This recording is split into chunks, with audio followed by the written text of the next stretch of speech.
السلام علیکم دوستو،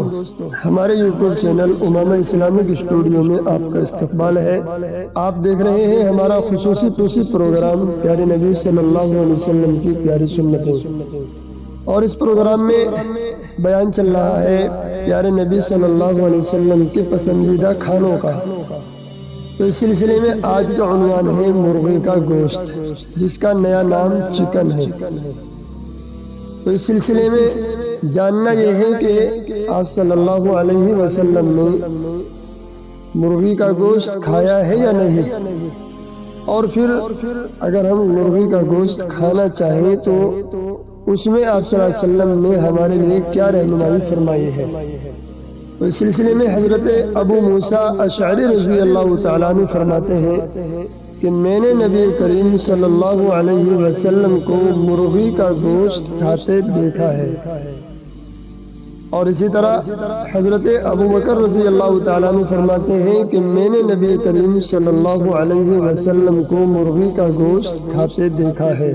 تو ان دونوں روایتوں سے معلوم ہوتا ہے کہ آپ صلی اللہ علیہ وسلم نے مرغی کھائی ہے۔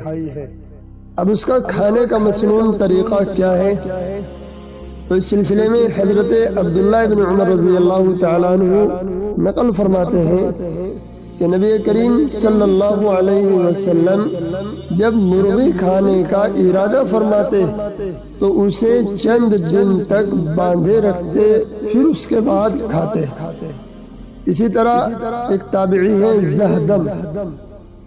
حضرت ابو موسیٰ اشعری رضی اللہ تعالیٰ عنہ کے شاگرد ہیں۔ وہ کہتے ہیں کہ میں حضرت ابو موسیٰ اشعری رضی اللہ تعالیٰ عنہ کے پاس تھا، ان کے پاس کھانے میں مرغی کا گوشت آیا تو مجمع میں سے ایک آدمی پیچھے ہٹ گیا۔ حضرت ابو موسیٰ نے اس سے ہٹنے کی وجہ دریافت کی تو اس نے عرض کیا کہ میں نے مرغی کو گندگی کھاتے دیکھا ہے، اس لیے میں نے مرغی نہ کھانے کی قسم کھا رکھی ہے۔ حضرت ابو موسیٰ اشعری رضی اللہ تعالیٰ عنہ نے فرمایا کہ آؤ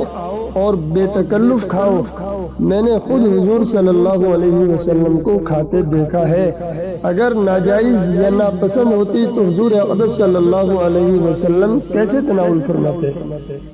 تو معلوم ہوا کہ مرغی کھانا سنت سے ثابت ہے، اس کے خلاف قسم کھانا مناسب نہیں تھا، اس لیے حضرت ابو موسیٰ اشعری رضی اللہ تعالیٰ عنہ نے قسم توڑنے کا حکم دیا ہے۔ اسی طرح جس چیز کو اللہ رب العزت نے حلال کیا ہو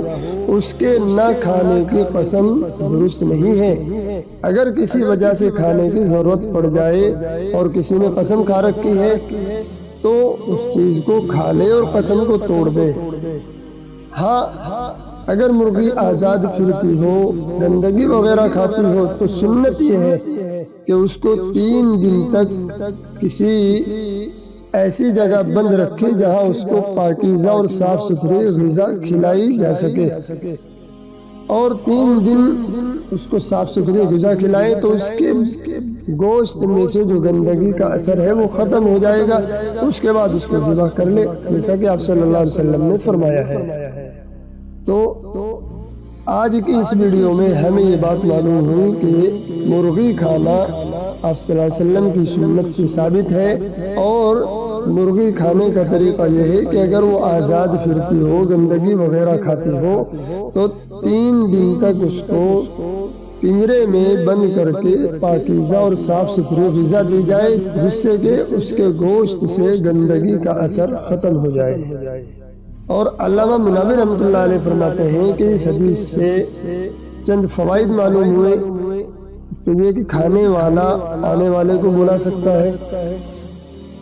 اور نہ کھانے کا سبب بھی پوچھا جا سکتا ہے، جنگلی اور پالتو دونوں طرح کی مرغی حلال ہے، یہ باتیں اس سے معلوم ہوئی۔ تو دعا کیجئے کہ اللہ تعالی ہمیں پیارے نبی صلی اللہ علیہ وسلم کی پیاری سنتوں پر عمل کرنے کی توفیق عطا فرمائے۔ السلام علیکم ورحمۃ اللہ وبرکاتہ۔